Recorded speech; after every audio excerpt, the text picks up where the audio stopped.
Okay, my name is Hannah Majeski. Just wanted to make sure you can hear me. If you can hear me, can you type something in the chat for me?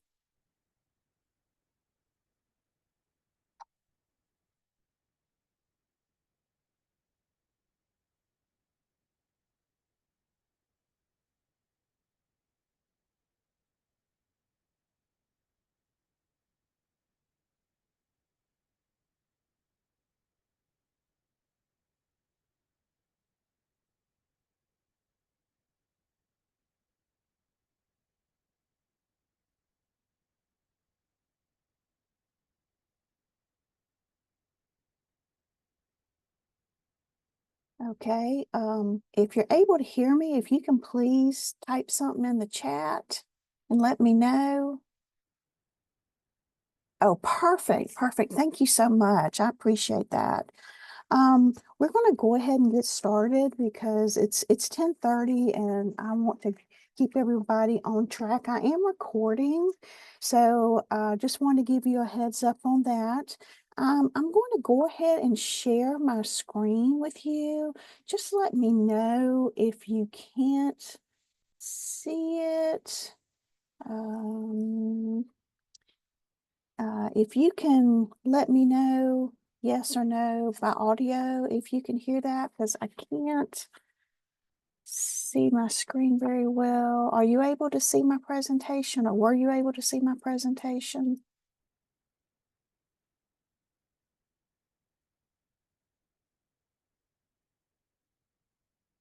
You can type in the chat for me if you were able to see it.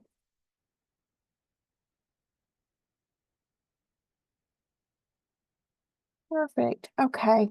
So I'm going to go ahead and get started. I really appreciate you being here. Uh, my name is Hannah Majeski, and I'm Public Services Librarian with the South Carolina State Library. Today's webinar explores how South Carolina's culture has evolved from the 16th century to today. While I can't cover every significant moment in this presentation, I'll provide an overview of the key cultural developments that have shaped our state's distinctive identity.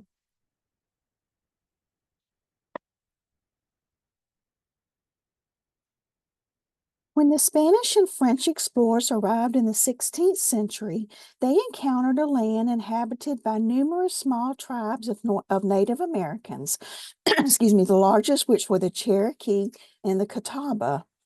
The first European attempts at settlement failed due to disease outbreaks and conflicts with Native American populations.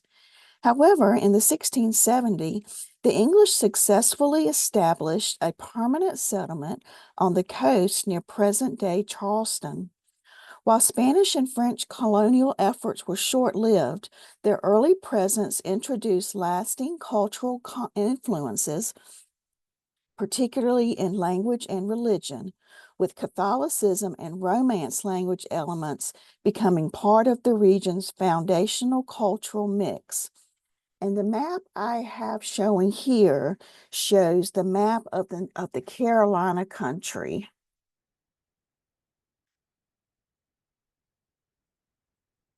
All right, we got two more people coming in.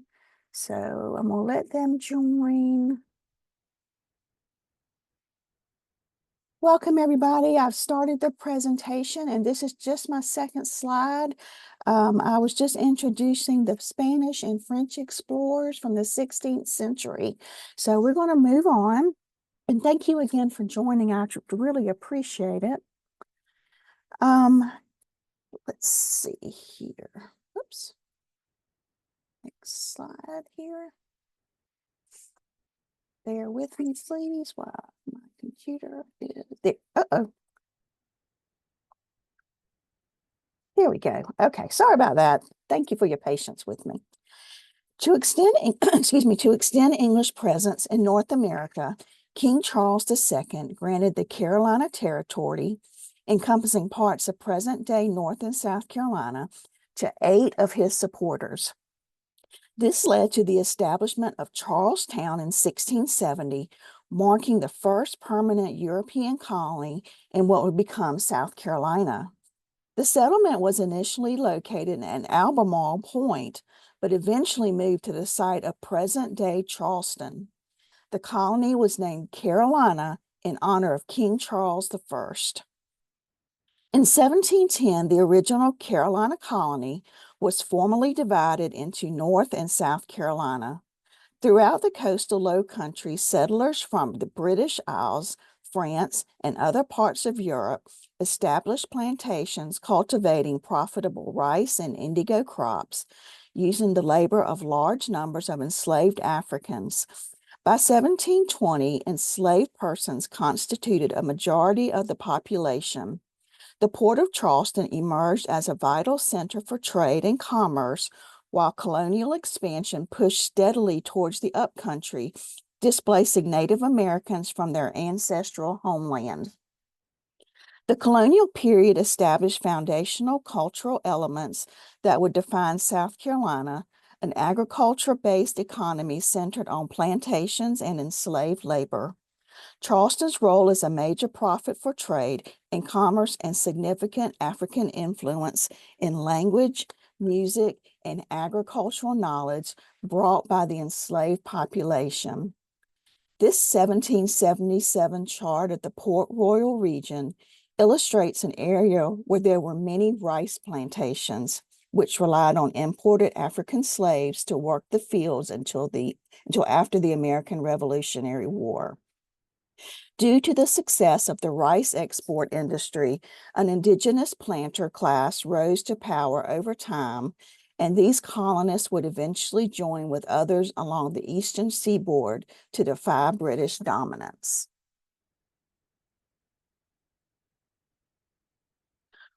While there was a deep divide between the Low Country and Upcountry colonists on several issues, one thing they did agree on was their anger towards Britain over taxes and duties imposed without fair representation in British Parliament. The Low Country, centered around Charleston, served as the hub of government and business. These wealthy plantation owners relied heavily on enslaved labor and generally supported the patriot cause for independence from Britain. In contrast, the upcountry residents, farmers, tradesmen, and woodsmen faced practical challenges like traveling great distances to the capital in Charleston for government business. Many disapproved of slavery and remained more loyal to the British Crown. Despite these regional differences, both groups objected to British taxation policies. First came the Stamp Act, which required that printed materials, including legal documents, magazines, playing cards, and newspapers, be produced on specially stamped paper from London with an embossed revenue stamp, payable only in British currency, not colonial paper money. After colonial protests, the act was repealed. South Carolina also had its own version of the Boston Tea Party when a shipment of tea arrived in Charleston Harbor. A large crowd confronted the ship's captain, refusing to accept the cargo. Faced with this resistance, the captain returned to England with the tea still aboard. Both regions shared a common cultural belief. If they were required to pay taxes to Britain, they deserved fair representation in the British Parliament.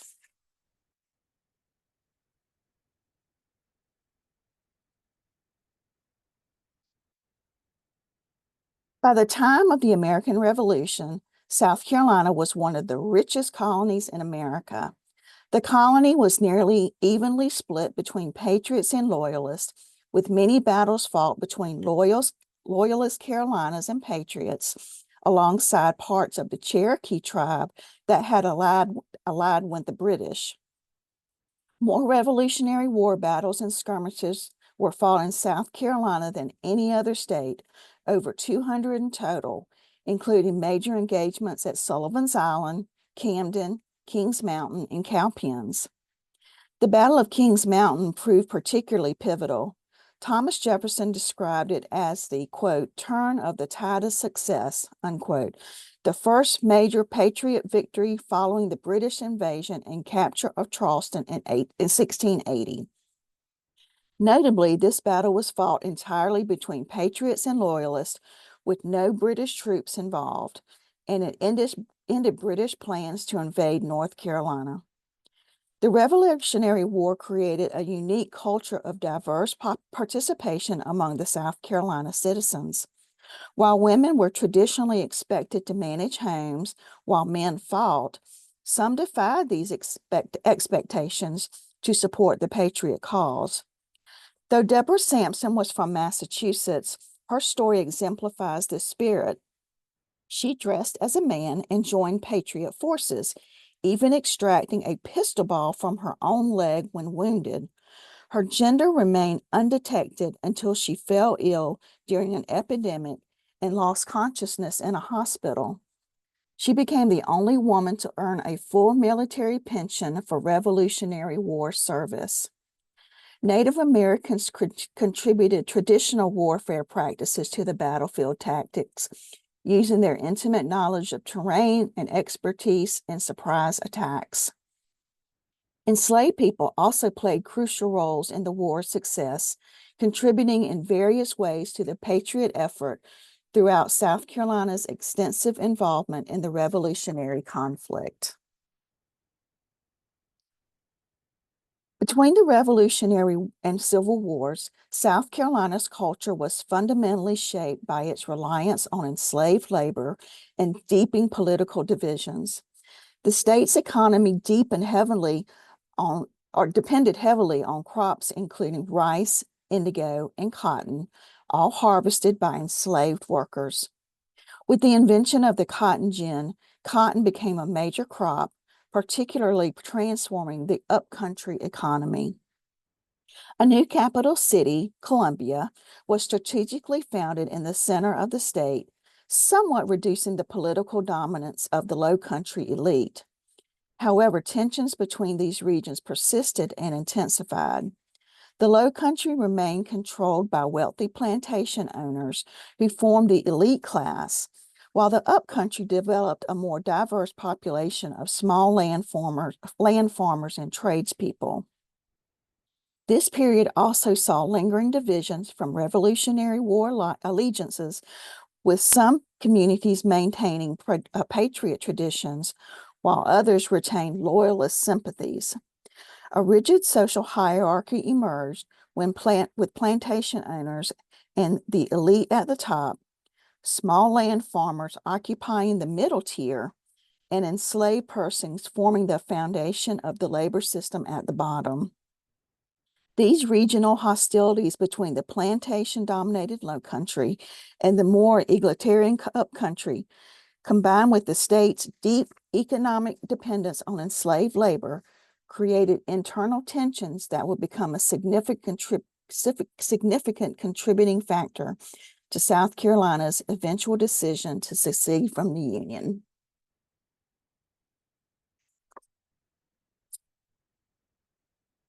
Dissatisfaction with the federal tariffs policies intensified during the 1820s as the North became increasingly industrialized while the South remained predominantly agricultural. In 1828, Congress passed a tariff that Southerners believed unfairly benefited Northern manufacturers at the Southerners' expense. Southern states labeled this legislation the Tariff of Abominations. In response, then Vice President John C. Calhoun developed the doctrine of nullification.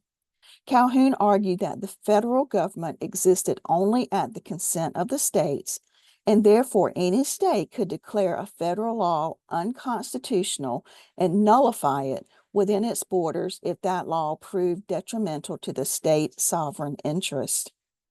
Tensions escalated in 1832 when Henry Clay pushed through Congress a new tariff with lower rates than the Tariff of Abominations, but still too high for Southern satisfaction.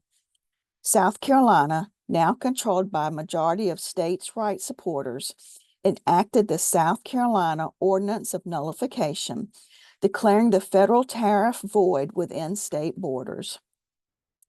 President Andrew Jackson viewed the states' rights challenge as a direct threat to federal authority and requested congressional authorization to use federal troops to enforce federal law against nullification. An armed confrontation was narrowly avoided when Congress, through Henry Clay's efforts, passed a compromise tariff that gradually reduced rates to acceptable levels. This nullification crisis established a precedent for states' resistance to federal authority that would resurface 3 decades later. Frustrated by restrictions on trade and growing calls for slavery's abolition, South Carolina seceded from the Union on December 20th, 1860, becoming the first Southern state to do so. When Confederate forces fired on Fort Sumter in Charleston Harbor on April 12, 1861, the nation plunged into civil war.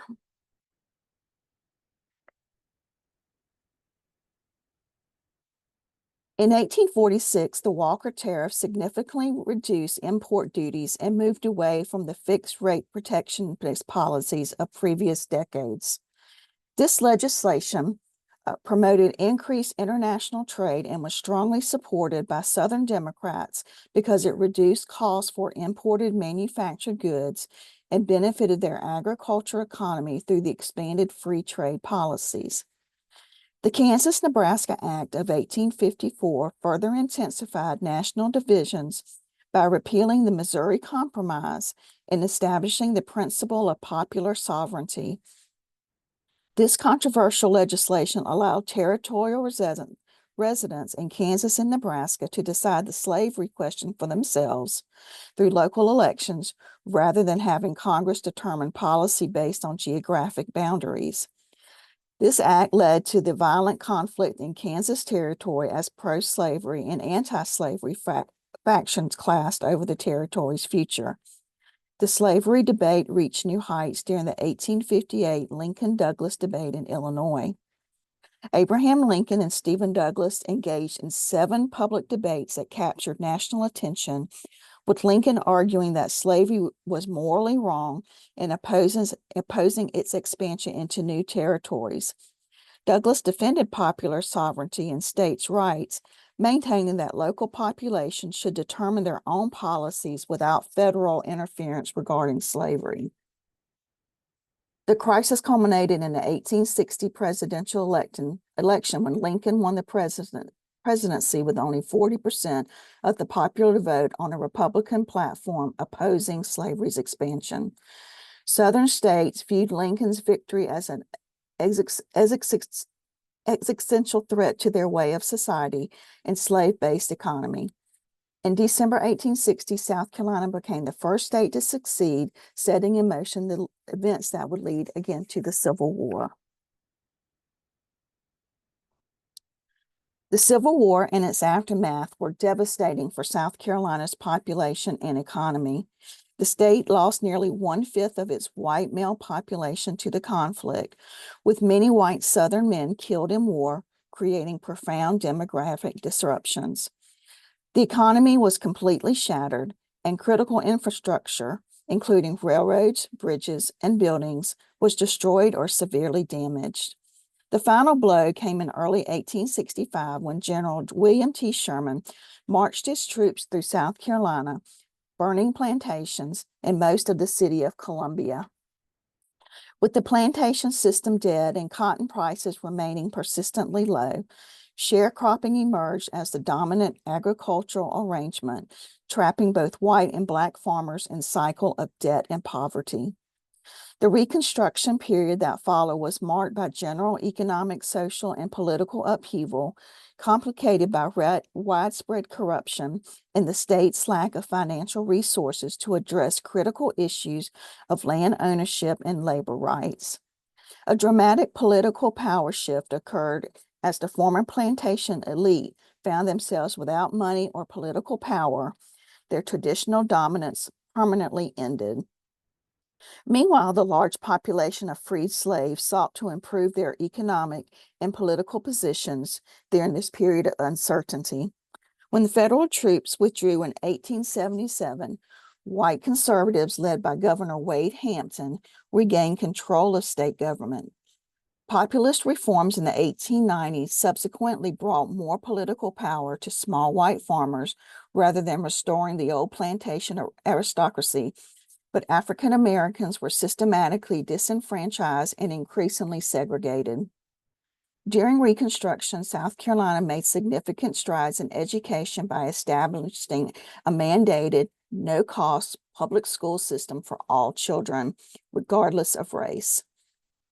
This expansion of higher education included opening the University of South Carolina, then South Carolina College, to Black students, while new institutions like Claflin University and Benedict colleges were founded to and educate freedmen.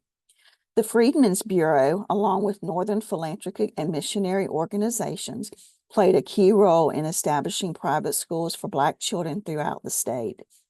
These educational initiatives resulted in a dramatic rise in literacy rates among both Black and white populations, representing one of Reconstruction's most significant achievements. However, this educational process was met with resistance, and the state eventually reverted to a segregated system as white conservatives reasserted control. The early 20th century brought some improvements to public health, education, and the economy, though progress was uneven across the different populations. Rural life remained centered on agriculture as the main industry throughout South Carolina, but the textile industry was growing rapidly and transforming the state's economic landscape. The expansion of manufacturing brought new opportunities, but also new challenges, including widespread child labor, where many children worked as many hours per week as adults in both agricultural and industrial settings. With the explosion of the textile industry and the need to ensure a steady supply of labor, mill villages were constructed to house workers and provide amenities to retain employees. These company towns represented a unique social experiment, with employment contracts signed with whole families rather than individuals. When mill villages reached their peak in the early 1900s, it had been estimated that as much as 1/6 of South Carolina's white population lived and worked in them. The education system remained in poor condition as Reconstruction ended, with the prevailing belief that education was a private matter and that laboring children didn't need formal schooling. However, thanks to the efforts of African American politicians who advocated for free public education for all children, regardless of race or class, some progress was made. This period saw the establishment of schools specifically for African Americans, such as the Avery Normal Institute and the Charleston Industrial Institute, which provided formal education and training for the Black community. The state also benefited from the Rosenwald Fund, a philanthropic initiative that aimed to improve rural African American schools through teacher training programs and building funds. Despite these educational efforts, the system was still marked by severe disparities and systematic discrimination, with many African American children lacking access to adequate formal schooling due to segregation laws and unequal funding. Health challenges plagued South Carolinians throughout this period as they were increasingly afflicted with tuberculosis and continued to suffer from smallpox, malaria, hookworm, typhoid, typhus, and diphtheria. In 1907, pellagra, previously thought not to occur in the United States, was first recognized in South Carolina. James Wood Babcock of Columbia spearheaded a national movement to eradicate the disease, and in 1917, Joseph Goldberger of the United States Public Health Service came to South Carolina to supervise experiments that established dietary deficiency as the cause. The prevalence of pellagra, along with other illnesses such as typhoid and hookworm, highlighted the inadequate nutrition and poor living conditions that plagued much of the state's population, particularly among the rural poor, African Americans, and mill workers who had limited access to public health measures and adequate medical care.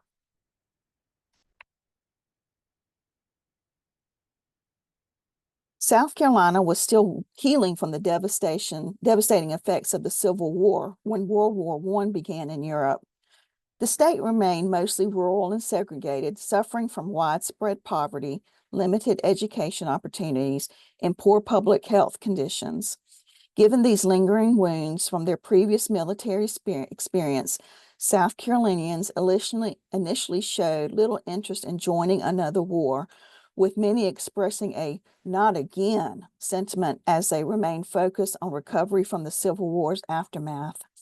However, this reluctance changed dramatically after the United States was attacked, when sentiment for entering the war increased significantly across the state. Recognizing the economic opportunities that military installations could bring, Columbia, Greenville, and Spartanburg actively lobbied for Army training centers to be established in their communities. Their efforts proved successful when Douglas MacArthur announced that Columbia had been chosen as one of 3 places in South Carolina to build Army training centers. The Columbia Chamber of Commerce purchased land once owned by Wade Hampton to build what is now Fort Jackson. Similarly, U.S. Secretary of War Newton D. Baker and Leonard Wood, commander of the Army's Eastern Department, approved Spartanburg for a National Guard camp in May 1917, which became known as Camp Wadsworth. Camp Seaver was established as a temporary containment site in Greenville on July 10, 1917, created specifically to train federalized National Guard soldiers during World War I. The mobilization effort had a significant impact on South Carolina's population. According to the South Carolina Historical Society, 307,000 men registered for the draft, while both white and Black men participating in the registration and draft process. Of these, 54,000 were actually drafted, with most of them receiving their training at Camp Jackson.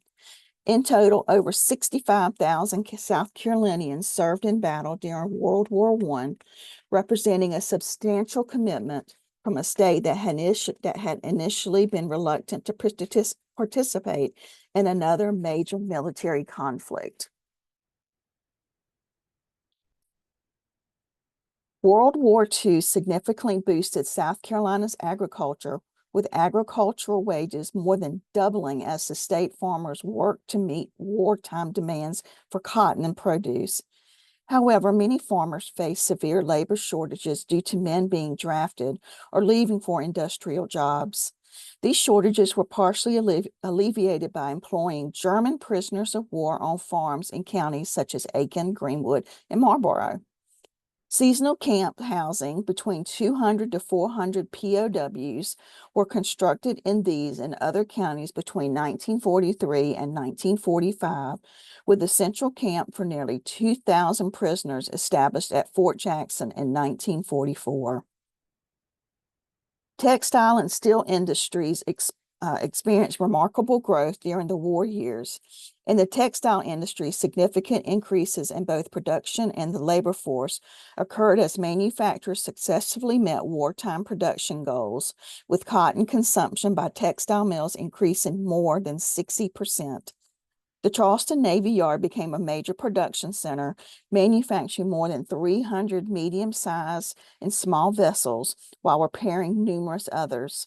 Supporting the shipyard were small steel works such as Klein Iron and Steel, in Columbia, and Carolina Industries of Sumter, which built ship components and delivered them to Charleston for final assembly. Wartime rationing significantly affected daily life for South Carolinians across multiple essential goods. Tire rationing began less than a month after Pearl Harbor, with just 2,921 tires allotted to the entire state for January 1942. Gas rationing started on the East Coast 6 months later, bearing the brunt of this war measured before it expanded nationwide in 1943. This system reduced gas consumption for the private cars to between 3 and 4 gallons every 2 weeks for the remainder of the war. Food rationing became mandatory nationwide in March 1943, coordinated through the Federal Office of Price Administration, with all canned and processed foods severely rationed, along with red meat, sugar, and coffee. Despite the economic changes and influx of non-South Carolinians with different social customs that led to temporary changes on military bases, segregation remained firmly entrenched throughout the state. African Americans remained at the bottom rung of the social ladder, and segregated United Service Organizations, restaurants, and movie houses remained standard throughout the war. Although some minorities gained promotions to skilled jobs, most of these positions went to recent arrivals rather than local African Americans. However, African Americans were slowly gaining rights by the end of the war, with the number of African American voters increasing by 100% between 1940 and 1946, signaling the beginning of significant social and political changes that would continue in the post-war era. In 1945, South Carolina created the State Development Board to actively promote industrial growth and diversify the state's economy. This initiative proved highly successful as income per capita, which had consistently lagged far behind the national average, increased dramatically over the following decades. By the 1980s, South Carolina's per capita income was approaching the national average, marking a significant economic transformation from the state's historically impoverished condition. The Great Migration of the 1910s and 20s fundamentally altered South Carolina's demographic composition as hundreds of thousands of African Americans left the South for opportunities in the Northeast and Midwest. This exodus dramatically changed the state's racial makeup, ending a pattern that had persisted throughout most of South Carolina's history, when African Americans had consisted a majority of the population. During the half century prior to the Civil War, Black South Carolinians had outnumbered whites by approximately 3-2. The migration was accelerated by economic disasters that devastated traditional agricultural systems. Hurricanes in the mid-1890s crippled low-country rice plantations, effectively ending rice cultivation when coupled with competition from other sources, while the boll weevil reached South Carolina by 1920 and devastated the cotton crop, leaving tens of thousands of farm laborers without means of subsistence. However, migration patterns reversed significantly in the 1970s as economic opportunities improved within South Carolina.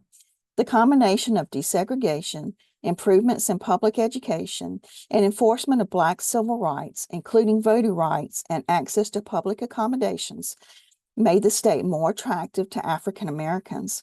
Conditions improved so dramatically that by the 1980s, many African Americans who had previously left South Carolina returned, and Black Americans with no South Carolina roots also began migrating to the state. Believing that education was the key to freedom, African Americans made challenging separate and unequal education the primary target of the civil rights movement in South Carolina. The NAACP initiated court cases in the early 1940s to equalize teachers' salaries, but the most dramatic and influential success came through the Briggs versus Elliott case against the Somerton School District of Clarendon County. Judge Waring became the first federal judge to render an opinion declaring segregation unconstitutional when he dissented in favor of the African American plaintiffs. This case became instrumental in the landmark Brown versus Board of Education decision that eventually outlawed segregation around schools nationwide. The South Carolina parents who courageously brought this suit suffered tremendously for their efforts, and their leader, Reverend Joseph Alfred Delane, was forced to flee the state as a fugitive. By 1974, the year the exiled Delane died, the school district where he initiated the lawsuit enrolled 3,000 Black children and only one white child in public schools.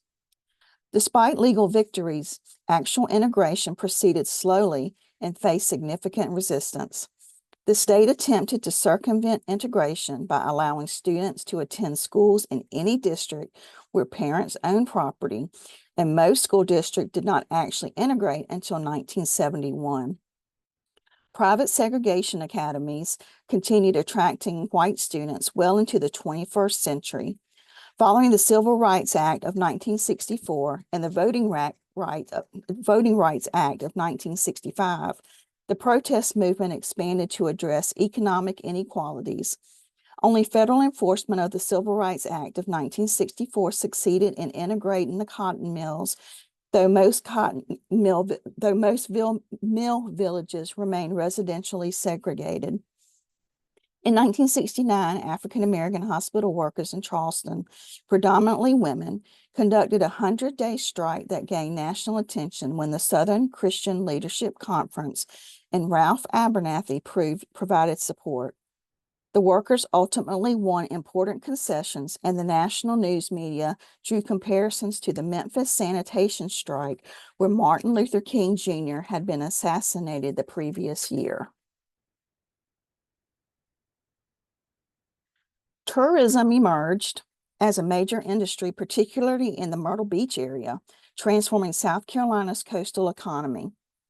With its semi-tropical climate, cheap land, and low construction costs driven by low regional wages, the state became attractive to developers seeking profitable investment opportunities. Barrier Islands, such as the Kiowa and Hilton Head, were extensively developed as upscale retirement communities, catering to wealthy outsiders from across the nation. However, the rapid coastal development came at a significant cost when Hurricane Hugo swept through on September 20th to 21st to 22nd, 1989, causing billions of dollars in losses. Charleston, more experienced with hurricanes due to its history, saw historical preservation groups immediately mobilized to begin the salvage and reconstruction efforts. By the late 1980s, South Carolina's economic growth had flattened as the state development strategy of offering low taxes to attract low-wage industries proved insufficient for long-term prosperity. The state's persistently low education levels hindered efforts to attract high-wage, high-tech industries that could provide sustainable economic growth. A major breakthrough came in 1991 when South Carolina successfully recruited BMW's only U.S. auto factory to Greer in Spartanburg County. This achievement catalyzed a significant economic shift as the second-tier and third-tier auto parts suppliers established assembly and distribution facilities near the BMW plant, creating a transformation in manufacturing from traditional textiles to modern automotive production. The state continued this industrial recruitment strategy by attracting a Boeing plant to North Charleston in 2009.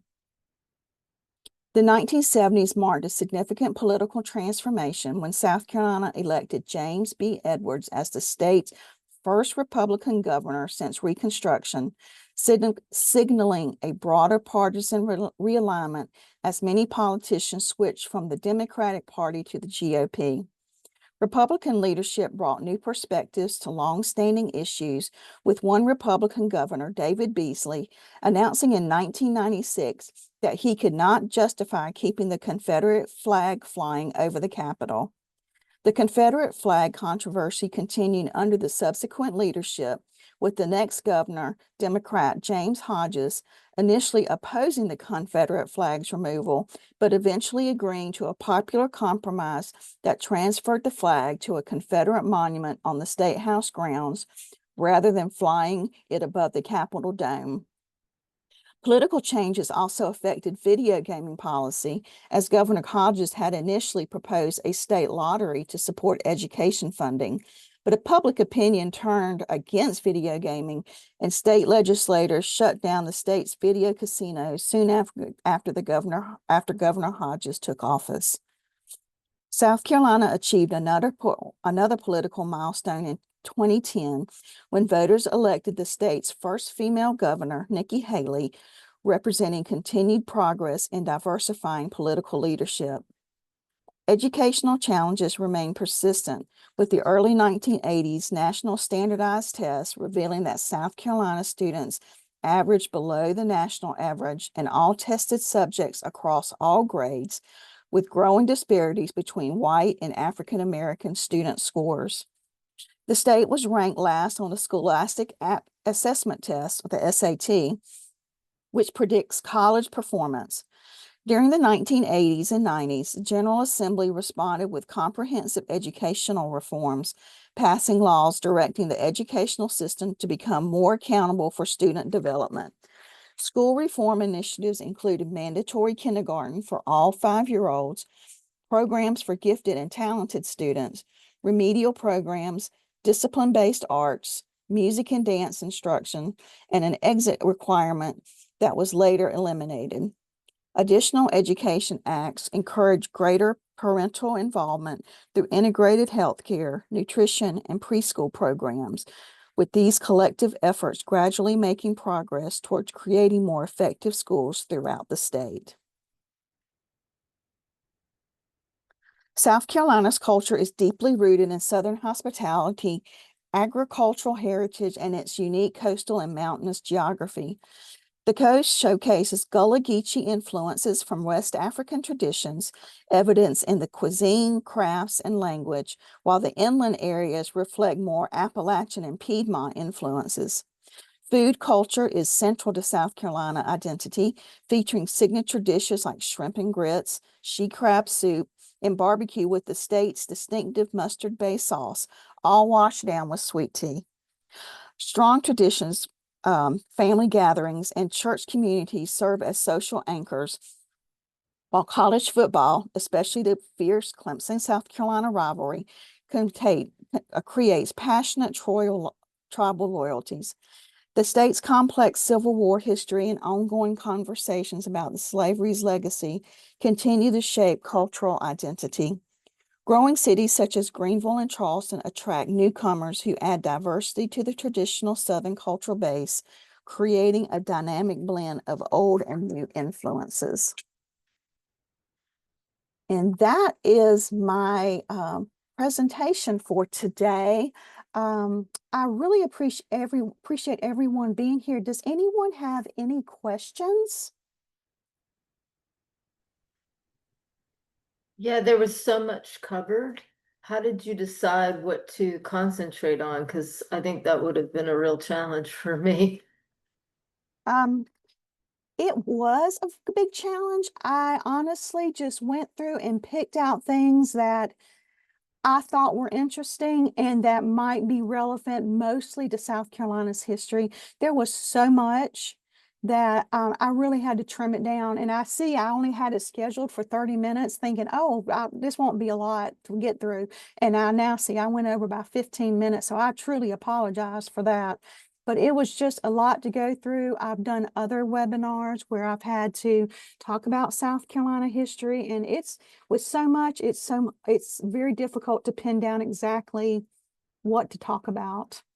No, I think you did a great Oh, thank you. summary. Thanks. Thank you so much. Were there any other questions? No? I truly appreciate you all being here. Thank you again, and I hope you enjoyed it, and I hope you have a great rest of your day. Thank Thank you. you I did so enjoy much. it very much. Thank you all. Okay, Bye-bye. bye.